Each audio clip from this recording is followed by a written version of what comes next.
LibreOffice impress मधील slide निर्माण करणाऱ्या स्पोकन ट्युटोरियल मध्ये आपले स्वागत. या ट्युटोरियल मध्ये आपण slide shows, slide transition, automatic shows शिकणार आहोत. याबद्दल तुम्ही स्लाइड शोज चा वापर प्रेक्षकांसमोर स्लाइड्स सादर करण्याकरिता करता. स्लाइड शोज संगणकावर किंवा प्रक्षेपकावर दाखविले जाऊ शकतात. स्लाइड शोज संगणकाची संपूर्ण स्क्रीन व्यापतो. स्लाइड शो मोड मध्ये प्रेझेंटेशन्स संपादित करता येत नाहीत.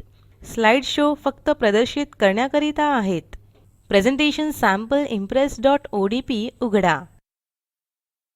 आता हे प्रेझेंटेशन स्लाइड शो म्हणून पाहू. मेन मेन्यू वरून स्लाइड शो वर क्लिक करा आणि नंतर स्लाइड शो वर क्लिक करा. एकांतरित रीतीने स्लाइड शो सुरू करण्याकरिता तुम्ही फंक्शन की F5 वापरू शकता. प्रेझेंटेशन स्लाइड शो च्या रूपात प्रदर्शित होईल. तुमच्या कीबोर्डवरील एरो बटनाचा वापर करून तुम्ही स्लाइड्स मध्ये मार्गनिर्देशन करू शकता. एकांतरित कॉन्टेक्स्ट मेन्यू साठी माउसचे राइट क्लिक करा आणि नेक्स्ट निवडा. हे तुम्हाला पुढील स्लाइड वर घेऊन जाईल.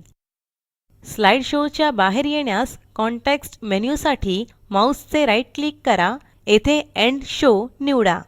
बाहेर येण्याची दुसरी पद्धत एस्केप बटन दाबा. माउस पॉइंटर एएस पेन पर्यायाचा वापर करून सुद्धा तुम्ही तुमच्या प्रेक्षकांशी संवाद साधू शकता. आता हा पर्याय सक्षम करून तो कसा काम करतो ते पाहू. मेन मेन्यू वरून स्लाइड शो आणि स्लाइड शो सेटिंग्स वर क्लिक करा. स्लाइड शो डायलॉग बॉक्स दिसेल. ऑप्शन्स खाली माउस पॉइंटर विजिबल आणि mouse pointer as pen box तपासा. डायलॉग बॉक्स बंद करण्यासाठी ओके वर क्लिक करा. पुन्हा मेन मेन्यू वरून स्लाइड शो वर आणि नंतर स्लाइड शो वर क्लिक करा. लक्ष द्या, कर्सर आता लेखणीत रूपांतरित झाला आहे. हा पर्याय तुम्हाला प्रेझेंटेशन वर लिहिण्याची किंवा रेखाटण्याची अनुमती देतो जेव्हा ते स्लाइड शो मोड मध्ये असते. जेव्हा तुम्ही माउसचे लेफ्ट बटन दाबाल तेव्हा तुम्ही लेखणीने आरेखन करू शकता. पहिल्या पॉइंट पुढे टिक मार्क करा. असाइनमेंट साठी ट्युटोरियल थांबवा. इम्प्रेस स्लाइड वर लहान आराखडा काढण्यासाठी स्केच पेनचा वापर करा. आता माउस बटनावर लेफ्ट क्लिक करा. पुढील स्लाइड प्रदर्शित होईल. तुम्ही पुढील स्लाइड वर सुद्धा जाऊ शकता जेव्हा तुम्ही स्पेस बार दाबाल. आता स्लाइड शो च्या बाहेर येऊ. कॉन्टेक्स्ट मेन्यू साठी राइट क्लिक करा आणि एंड शो वर क्लिक करा. आता स्लाइड ट्रान्झिशन्स बद्दल शिकूया. स्लाइड ट्रान्झिशन्स काय आहे? ट्रान्झिशन्स हे परिणाम आहेत जे स्लाइड वर होतात जेव्हा आपण प्रेझेंटेशन मध्ये एका स्लाइड वरून पुढे सरकतो. मेन पेन वरून स्लाइड सॉर्टर टॅब वर क्लिक करा.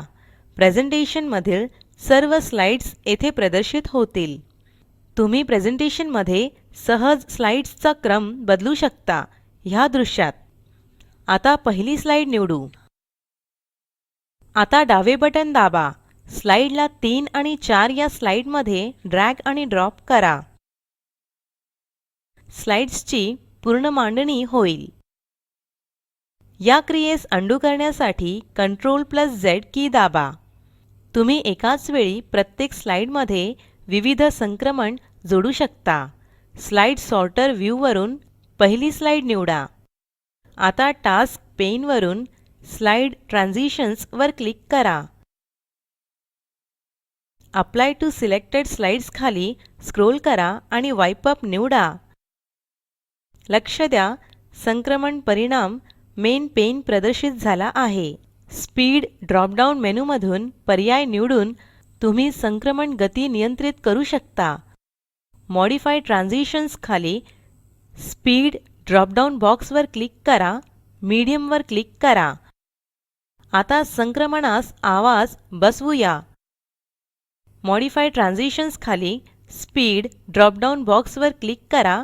बीम निवडा. त्याचप्रमाणे दुसरी स्लाइड निवडू. टास्क पेन मध्ये स्लाइड ट्रान्झिशन्स वर क्लिक करा.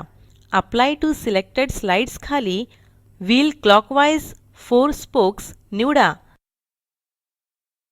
आता स्पीड ड्रॉप डाउन बॉक्स वर क्लिक करा, मीडियम निवडा. पुढे साउंड ड्रॉप डाउन बॉक्स वर क्लिक करा, अप्लॉज निवडा. आता आपण बनविलेल्या संक्रमण परिणामाचे पूर्वविलोकन करू. प्ले वर क्लिक करा. आपण स्लाइड संक्रमणास कसे एनिमेट करावे आणि आवाज परिणाम कसा जोडावा शिकलो. आता प्रेझेंटेशन कसे बनवावे जे आपोआप पुढे जाईल हे शिकूया. टास्क्स पेन वरून स्लाइड ट्रान्झिशन्स वर क्लिक करा. ट्रान्झिशन टाइप मध्ये चेकरबोर्ड डाउन निवडा. स्पीड ड्रॉप डाउन मध्ये मीडियम निवडा. साउंड ड्रॉप डाउन वरून गॉंग निवडा. लूप अंटिल नेक्स्ट साउंड तपासा. ऑटोमॅटिकली आफ्टर रेडिओ बटनावर क्लिक करा. 1 सेकंड वेळ निवडा. अप्लाय टू ऑल स्लाइड्स वर क्लिक करा. लक्ष असू द्या की अप्लाय टू ऑल स्लाइड्स बटनावर क्लिक करणे हे संक्रमण सर्व स्लाइडना सारखे लागू होते.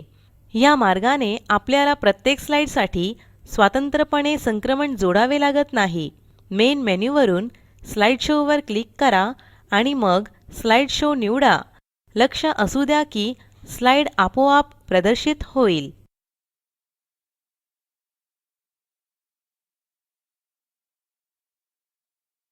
प्रेझेंटेशनच्या बाहेर येण्यास एस्केप की दाबा.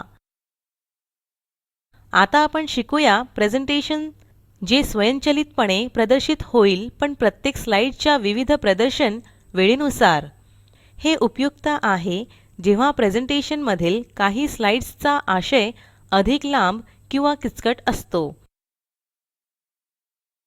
मेन पेन वरून प्रथम स्लाइड सॉर्टर टॅब वर क्लिक करा. दुसरी स्लाइड निवडा. टास्क पेन वर जा. स्लाइड ट्रान्झिशन्स खाली एडवान्स स्लाइड पर्यायावर जा. ऑटोमॅटिकली आफ्टर फील्ड मध्ये वेळ 2 सेकंद एंटर करा. मेन पेन वरून तिसरी स्लाइड निवडा. टास्क पेन वर जा. स्लाइड ट्रान्झिशन्स खाली एडवान्स स्लाइड वर जा. ऑटोमॅटिकली आफ्टर फील्ड मध्ये वेळ 3 सेकंद एंटर करा. आता चौथी स्लाइड निवडा आणि मागील स्लाइड्स प्रमाणे सारख्या पायऱ्या अवलंबा आणि वेळ 4 सेकंद मध्ये बदला. मेन मेन्यू वरून स्लाइड शो वर आणि मग स्लाइड शो वर क्लिक करा. लक्ष द्या की प्रत्येक स्लाइड वेळेच्या ठराविक अंतराने प्रदर्शित होईल. प्रेझेंटेशनच्या बाहेर येण्यास एस्केप की दाबा. हे ट्युटोरियल येथे संपत आहे. या ट्युटोरियल मध्ये आपण slide shows, slide transition, automatic shows बद्दल शिकलो. येथे तुमच्यासाठी असाइनमेंट आहे. नवीन प्रेझेंटेशन बनवा. 2 स्पोक संक्रमण. मध्यम गतीने दुसऱ्या आणि तिसऱ्या स्लाइड करिता गॉंग ध्वनीसहित जोडा. स्वयंचलित स्लाइड शो बनवा. प्रकल्पाची माहिती दिलेल्या लिंक वर उपलब्ध आहे, ज्यामध्ये तुम्हाला प्रोजेक्टचा सारांश मिळेल. जर तुमच्याकडे चांगली बँडविड्थ नसेल तर तुम्ही व्हिडिओ डाउनलोड करून ही पाहू शकता. Spoken tutorial project team spoken ट्युटोरियलच्या सहाय्याने कार्यशाळा चालविते. परीक्षा उत्तीर्ण होणाऱ्या विद्यार्थ्यांना प्रमाणपत्रही दिले जाते. अधिक माहितीसाठी कृपया contact@spoken-tutorial.org वर लिहा. स्पोकन ट्युटोरियल प्रोजेक्ट हे टॉक टू टीचर या प्रोजेक्टचा भाग आहे. यासाठी अर्थसहाय्य the national mission on education through ICT MHRD government of India यांच्याकडून मिळालेले आहे. यासंबंधी माहिती पुढील साईटवर उपलब्ध आहे. spoken-tutorial.org/nmeict-intro.